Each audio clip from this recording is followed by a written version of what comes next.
Welcome back to Cryptid Mysterious. Tonight's story comes out of the state of Maine, and I want to apologize in advance. There are a few names of locations here that I'm probably going to destroy. Forgive me. Let's get into it. I've been fishing, and in particular fly fishing in Maine for as long as I can remember. I can recall in great detail, after having been granted the right to drive a motor vehicle, my first trip up to the St. Johns River to salmon fish with my canoe in the back of an old international pickup truck. Since that day and time, I believe that I can honestly say that my canoe and fly line have touched virtually every body of water in the state at least once. But this story, which I came to you with, is not about the St. Johns River, but about a trip I took to Sourd Nahunk Lake and Stream, located in what is known as the Mount Katahdin region, which is named after and dominated by Mount Katahdin, a ruggedly beautiful wilderness peak in one of the most magnificent areas of the entire world. It was actually in 1968 that I planned 3 days of fishing in these two concentrated bodies of water for trout. If I had nothing else in life, I had a beautiful canoe. My canoe had been hand-built by an artisan in Bangor. It was made out of pure cedar and had basket-weave seats. The interior rails were finished with 20 coats of varnish, and the outer hull was bright red. In the same light, my International had never been washed while I owned it, which made many wonder how the same guy could own both things. Let's just say it's a matter of priorities. My plan for the weekend was to spend 3 days trout fishing in the stream, but I liked to access the stream via the lake, so that's where I began my excursion. I always packed a small army pup tent and enough non-perishables for a few days. The water was quite good, directly from the streams at the time. So the only thing that was left to do was catch trout and eat them at the campfire. When you enter this stream, there are a fair amount of areas where you must portage to the next viable spot for canoeing. But my habit was to locate good pools, after which I would put the boat on land and fish from a nice flat rock.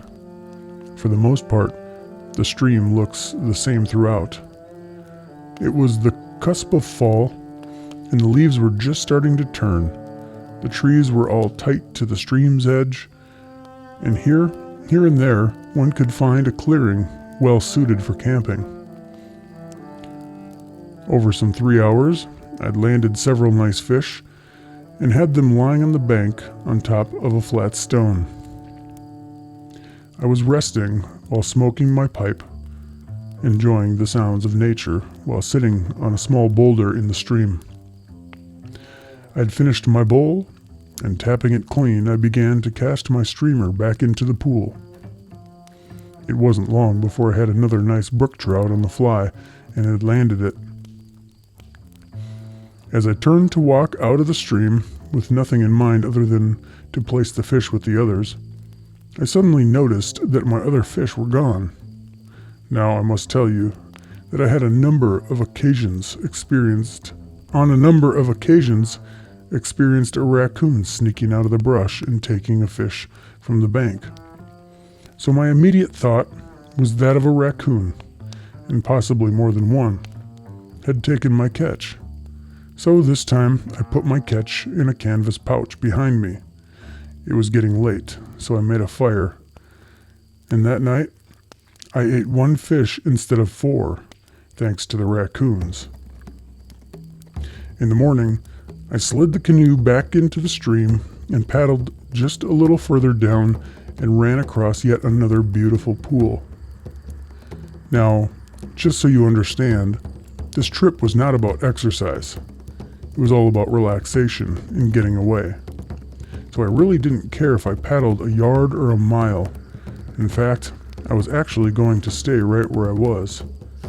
At any rate, I was now at this second pool, which looked quite promising.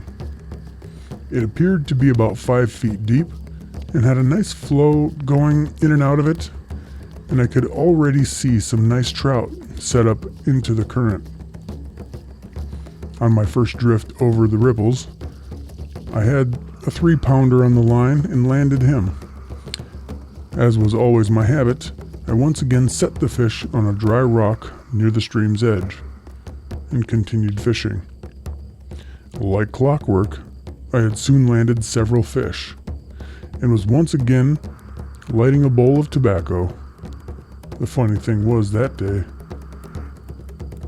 I was thinking about the raccoons from yesterday, and I was only a few hundred yards away from where I had been doing the very same thing the day before. As I was enjoying the bowl, I was sitting in a way where I could just see the fish out of the corner of my eye on the rock. I really wanted to catch the little rascals in the act, if they were going to return today. I must have been sitting there for 10 minutes or so, puffing away, and I had kind of forgotten already that I wanted to watch the fish when I heard a slight rustling in the bushes. After which, my peripheral vision was now fully committed to watching the fish on the rock. As I told you before, the brush by the stream was obviously well watered and growing quite thick. But having never entered it, I did not know what was on the other side. There could have been a horse trail. You never know. So I sat watching and waiting for the raccoons to make their move on the fish. It was moments later that an arm of immense proportions, with a black leathery hand equal in size, stretched out of the brush, reaching some 5 or more feet, and with one clean grasp, hauled all of the fish from the rock back into the brush. I knew in an instant that it was not a bear, and I was now in fear of what this arm and hand was connected to. And it was less than 20 feet from me, obscured by the bushes. Whatever it was attached to must have been laying down, because the arm had come out, extended, being maybe only a foot off the ground. I actually stood up quite slowly and walked away from the bank into the stream, not wanting to startle whatever it was and let it know that it had been found out.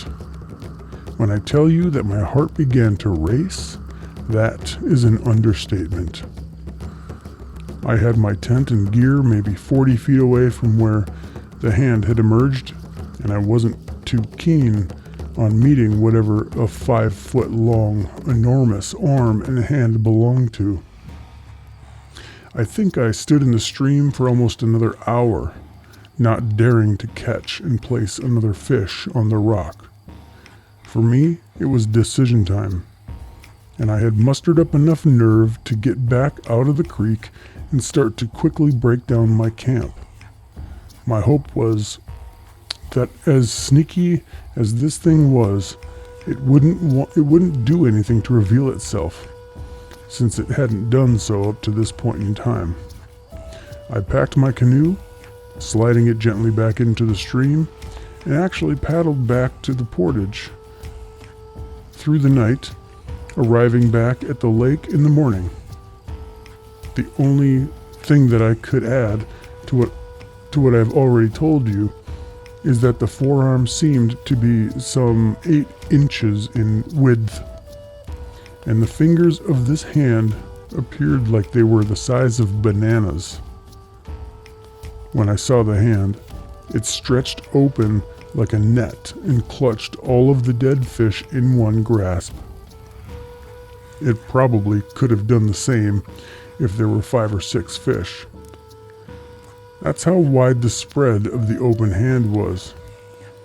It wasn't until years later that I realized what I had encountered that day, and I have pretty much kept it to myself through the years.